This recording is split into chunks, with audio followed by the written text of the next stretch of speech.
ಇದನ್ನು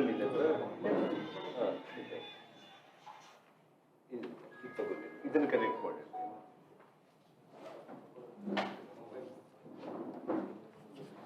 ಆ ಹುಡುಗ ಡೆತ್ತಾಗಿರೋ ಹುಡುಗನು ಬಾಟಲ್ ಕೈಯಲ್ಲಿ ತಗೊಂಡು ನಮ್ಮ ಮನೆ ಮೇಲೆ ಎಸೆದಿರ್ತಾನೆ. ಬಂದು ಪೊಲೀಸರು ಲಾಠಿ ಚಾರ್ಜ್ ಮಾಡ್ತಾ ಇರ್ತಾರೆ. ಅವನ ಹುಡುಗ ಹಿಂದಿಗೆ ತಿರುಗಿ ಬರೆಗೈಯಿಂದ ಅವ್ನು ಓಡಿಗೆ ಬರ್ತಾ ಇರ್ತಾನೆ. ಬಂದ ತಕ್ಷಣ ಸ್ಟ್ರೈಟ್ ಆಗಿ ಮತ್ತೆ ಆ ಹುಡುಗನಿಗೆ ಅವ್ನ ಗನ್ಮ್ಯಾನ್ಗೆ ನಡುವೆ ಗ್ಯಾಪ್ ಒಬ್ಬ ಮನುಷ್ಯ ಕೂಡ ಇಲ್ಲ. ಮತ್ತೆ ಅವನು ಬಂದು ನಮ್ಮ ಮನೆಗೆ ಆಪೋಸಿಟ್ ಡೈರೆಕ್ಷನ್ ಅಲ್ಲಿ ಕುರೆಟಿ ಡೈರೆಕ್ಷನ್ ಅಲ್ಲಿ ನೋಡ್ತಾ ಇರೋದು. ಆ ಲಾಠಿ ಏಟ್ ಬಿದ್ದಾಗ ಅವನು ಓಡ್ತಾ ಇದ್ದಾನೆ. ಅವನ್ನ ಫೈರ್ ಮಾಡಿದ್ದೆ. ಅಂದ್ರೆ ಅಲ್ಲ, ಆ ಕಡೆ ಮುಖ ಇಟ್ಕೊಂಡು ನಮ್ಮ ಮನೆಗೆ ಆಪೋಸಿಟ್ ಮುಖ ಇಟ್ಕೊಂಡು ಅವ್ನು ಹಂಗೆ ಓಡ್ತಾ ಇದ್ದಾನೆ. ಪಬ್ಲಿಕ್ ಹೆಂಗ್ ಓಡಿದ್ರೆ ಅವನು ಹಂಗೆ ಓಡ್ತಾ ಇದ್ದಾನೆ ಲಾಠಿ ಚಾರ್ಜ್ಗೆ. ಹಿಂದೆಯಿಂದ ಅವನ ಸ್ಟ್ರೈಟ್ ಅವೇ ಮೊನ್ನೆ ಹೇಳ್ತಾ ಇದ್ರಲ್ಲ ಮಿಸ್ಫೈರ್ ಆಗಿದೆ ಬೈ ಮಿಸ್ಟೇಕ್ ಅಂತ ಹೇಳಿ.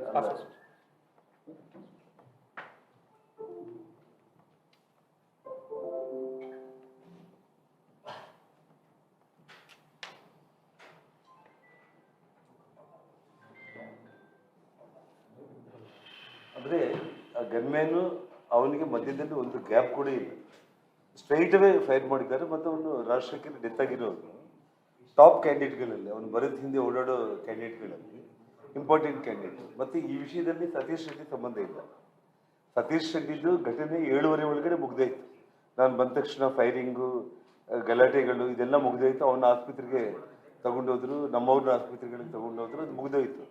9 ಗಂಟೆಗೆ ಬರೋದ್ ಜೊತೆ ಇದೇ 4-5 ಮಂದಿ ಪ್ರೈವೇಟ್ ಗನ್ಮ್ಯಾನ್ಗಳು ಬರೋದ್ ಜೊತೆ ಬೈ ವಾಕ್ ಬರ್ತಾ ಇರುವಂಥ ವಿಡಿಯೋಗಳು ಇದೆ. ಮತ್ತೆ ಈ ಗಲಾಟೆನಲ್ಲಿ ಕೂಡ ಗನ್ಮ್ಯಾನ್ಗಳು ಎಲ್ಲ ಕಾಣಿಸ್ತಾರೆ ನಿಮಗೆ, 4 ಮಂದಿ ಅಲ್ಲಿ ಇರುವಂಥವ್ರು.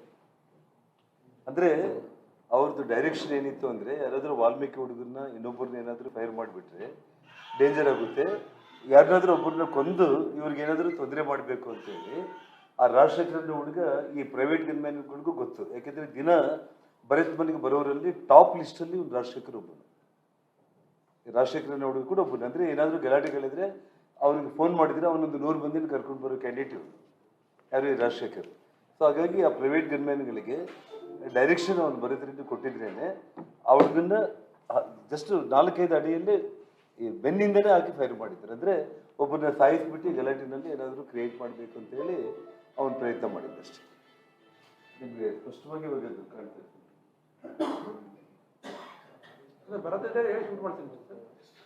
ನಿಮ್ಗೆ ಒಂದು ಮಾತು ಹೇಳಿದೆ, ಮನೆ ಮೇಲೆ ಅವ್ನ ಬಾಟಲ್ ತಗೊಂಡು ಹೊಡಿತಾ ಇದ್ದಾರೆ, ಗ್ಲಾಸ್ಗಳು ತಗೊಂಡು ಕಲ್ಲು ತಗೊಂಡು ಹೊಡಿತಾ ಇದ್ದಾರೆ. ಲಾಠಿ ಚಾರ್ಜ್ ಆದ ತಕ್ಷಣ ಹುಡುಗ ರಾಜಶೇಖರ್ ಹಿಂಗೆ ಹಿಂದೆ ತಿರುಗಿ ಪಬ್ಲಿಕ್ ಎಲ್ಲರ ಜೊತೆ ಅವನು ಓಡ್ತಾ ಇದ್ದಾನೆ. ಆಯ್ತಾ, ಆ ರಾಜಶೇಖರ್ ಹಿಂದೆಯಿಂದನೇ ಡೈರೆಕ್ಟ್ ಆಗಿ ಫೈರ್ ಮಾಡಿದ್ದಾನೆ. ಅದೇ ಬೇರೆ ಬೇರೆ ಜಾತಿಯವರು ವಾಲ್ಮೀಕಿ ಆಗಿರ್ಬೋದು, ಬೇರೆ ಯಾರು ಸತ್ತೋದ್ರೂ ಇಶ್ಯೂ ಆಗುತ್ತೆ. ಇವನು ರಾಜಶೇಖರ್ ರೆಡ್ಡಿ ಹುಡುಗ, ಯಾರು ರಾಜಶೇಖರ್. ಸೊ ತನಗಿರೋ ಕ್ಲೋಸೆಸ್ಟ್ ಫಾಲೋವರ್ಸ್ ಅಲ್ಲಿ ಒಬ್ಬರನ್ನ ಹಾಕಿ ಅಂತ ಹೇಳಿರ್ತಾರೆ. ಇವನು ರಾಜಶೇಖರ್ ಸಿಕ್ತವ್ನು ಪ್ರೈವೇಟ್ ಗನ್ಮ್ಯಾನ್ ಬರೋದ್ ಹಿಂದೆನೆ ಬಂದಿದ್ದು ಇವಾಗ ನಡ್ಕೊಂಡು. ಹೌದಾ, ಆಗ್ಬಿಟ್ಟಿದ್ದಾನೆ ಅಷ್ಟೇ. ಸತೀಶ್ ರೆಡ್ಡಿ ಎಲ್ಲಿದ್ದಾನೆ ಅವನು? ಗೌಡ್ರೆ 7:30ಗೆ ನಾನು ಬಂದಿದ್ದು 7-7:30 ನಡುವೆ ಇಲ್ಲಿ ಗಲಾಟೆ, ಕಲ್ತೂರಾಟ, ಸತೀಶ್ ರೆಡ್ಡಿ ಫೈರಿಂಗು, ಅದೇ ಗನ್ಮ್ಯಾನ್ಗಳಿಂದ ಅದು ಒಂದು ಕತೆ. 9 ಗಂಟೆಗೆ ಭರತ್ ರೆಡ್ಡಿ ಬಂದಾಗ ಇದು ನಡೆದಿರೋಂಥದ್ದು. ಮಾರ್ಕ್ ಮಾಡಿದ್ದೀನಿ. ಅವಳಿಗೆ ಬಾಟಲ್ ಎತ್ತಿದ್ರು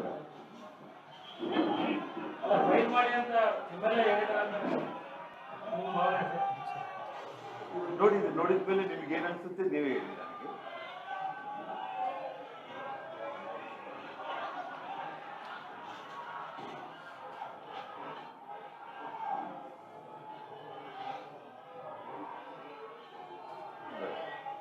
ಬರ್ತಾ ನೋಡಿ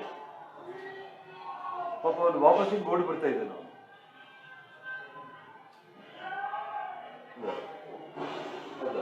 ಬಿತ್ತು ನೋಡಿ, ಬಿದ್ದ ತಕ್ಷಣ ಹಿಂದೆನೆ ಗನ್ನಿ ಕ್ಲಿಯರ್ ಕಟ್ ಇಂಟೆನ್ಷನಲ್ಲಿ ಮಾಡಿರುವಂತ ಮರ್ಡರ್, ಮಿಸ್ಫೈರ್ ಅಲ್ಲ.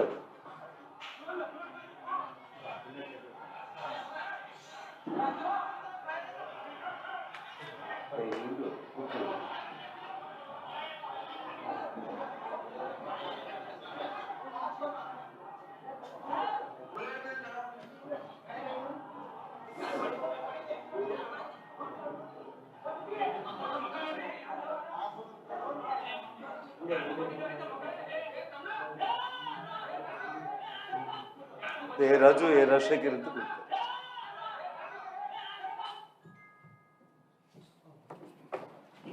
ಇದೆಲ್ಲ ಮೀಡಿಯಾ ಗ್ರೂಪ್ಗೆ ಕಳಿಸ್ಬಿಟ್ಟಿ ಅದು ಅಲ್ಲ, ಮಾರ್ಕ್ ಮಾಡಿದ್ದು ಕಳಿಸ್ರಿ, ಮಾರ್ಕ್ ಇಲ್ಲದೇ ಇರೋದನ್ನು ಕಳಿಸ್ರಿ, ಎರಡು ಕಳಿಸ್ರಿ. ಹೌದು, ಆ ಟೈಮ್ನಲ್ಲಿ ನಡೆದಿದೆಯಲ್ಲ ಇದು. ಸತೀಶ್ ರೆಡ್ಡಿದ್ದು ಸಾಯಂಕಾಲ 7 ಗಂಟೆಗೆ ನಾವು ಶ್ರಾಮ್ಲು ಇಲ್ಲಿದ್ದಾಗ ಆ ಫೈರಿಂಗು ಸೇಮ್ ಗನ್ಮ್ಯಾನ್ಗಳೇ ಅಲ್ಲ, ಅದೇ ಗನ್ಮ್ಯಾನ್ಗಳೇ ಗಾಳಿಯಲ್ಲಿ ಫೈರ್ ಮಾಡಿದ್ದು, ನಮ್ಮ ಕಡೆ ಫೈರ್ ಮಾಡಿದ್ದು, ಅದೆಲ್ಲ ಒಂದು ಕಡೆ ಕಂಪ್ಲೀಟ್. ಇದು ಭಾಳ ಡೌನ್ ಆಗಿದೆ ಅಲ್ಲ ಮಚ್ಚೇರಿದು, ಈ ಕಡೆ ಕರೆಕ್ಟ್ ಇದೆ, ನಂದು ಅಡ್ಜಸ್ಟ್ ಆಗಿದೆ ಬೇಡ. ಆಮೇಲೆ ಇವನು ಭರತ್ ರೆಡ್ಡಿ ಯಾವಾಗ 9 ಗಂಟೆಗೆ ಅಲ್ಲಿಂದ ನಡ್ಕೊಂಡು ಬಂದಲ್ಲ, ಆ ಟೈಮ್ನಲ್ಲಿ ಇದು ಘಟನೆ ಆಗಿರೋದು. ಯಾಕಂದ್ರೆ ಇಲ್ಲಿ ನಮ್ಮ ಮನೆ ಕಡೆ ಬರ್ಲಿಕ್ಕೆ ಇಲ್ಲಿ ಪೊಲೀಸರೆಲ್ಲ ನಿಂತ್ಕೊಂಡ್ಬಿಟ್ಟಿದ್ರು, ಯಾರು SP IG ಇವರೆಲ್ಲ ನಿಂತ್ಕೊಂಡ್ಬಿಟ್ಟು ಪೊಲೀಸರನ್ನ ಅಡ್ಡ ಇಟ್ಬಿಟ್ಟು ಇಲ್ಲಿ ಒಳಗಡೆ ಬರ್ಲಿಕ್ಕೆ ಅವಕಾಶ ಆಗಲಿಲ್ಲ. ಸೊ ಮುಂಭಾಗದಿಂದನೇ ಬಾಟಿಲ್ಗಳು ಕಲ್ಲುಗಳೆಲ್ಲ ಎಸಿತಾ ಇದ್ದಾರೆ ಕಂಪ್ಲೀಟ್ ಟೋಟಲ್. ಅವಾಗ ನಡೆದಿರೋದು. ಆ ಹುಡುಗ ಅವನು ನೋಡ್ರಿ ಪಾಪ, ಆ ಗಲಾಟಿನಲ್ಲಿ ಅವ್ನು ಬಾಟಿಲ್ ಎಸೆದಿರಲಿ ಮನೆ ಮೇಲೆ ಅವ್ರು ಕರೆದ್ರಂತೇಳಿ, ಅವನು ವಾಪಸ್ ತಿರುಗಿ ಹೋಗೋ ಟೈಮ್ನಲ್ಲಿ, ಹಿಂದಿರುಗಿ ಹೋಗೋ ಟೈಮ್ನಲ್ಲಿ ಹಿಂದೆಯಿಂದ ಸ್ಟ್ರೈಟ್ ಅವೇ ಫೈರ್ ಮಾಡಿದ್ರು. ಗ್ಯಾರಂಟಿ ನ್ಯೂಸ್, ಸುದ್ದಿ ಖಚಿತ, ನ್ಯಾಯ ನಿಶ್ಚಿತ.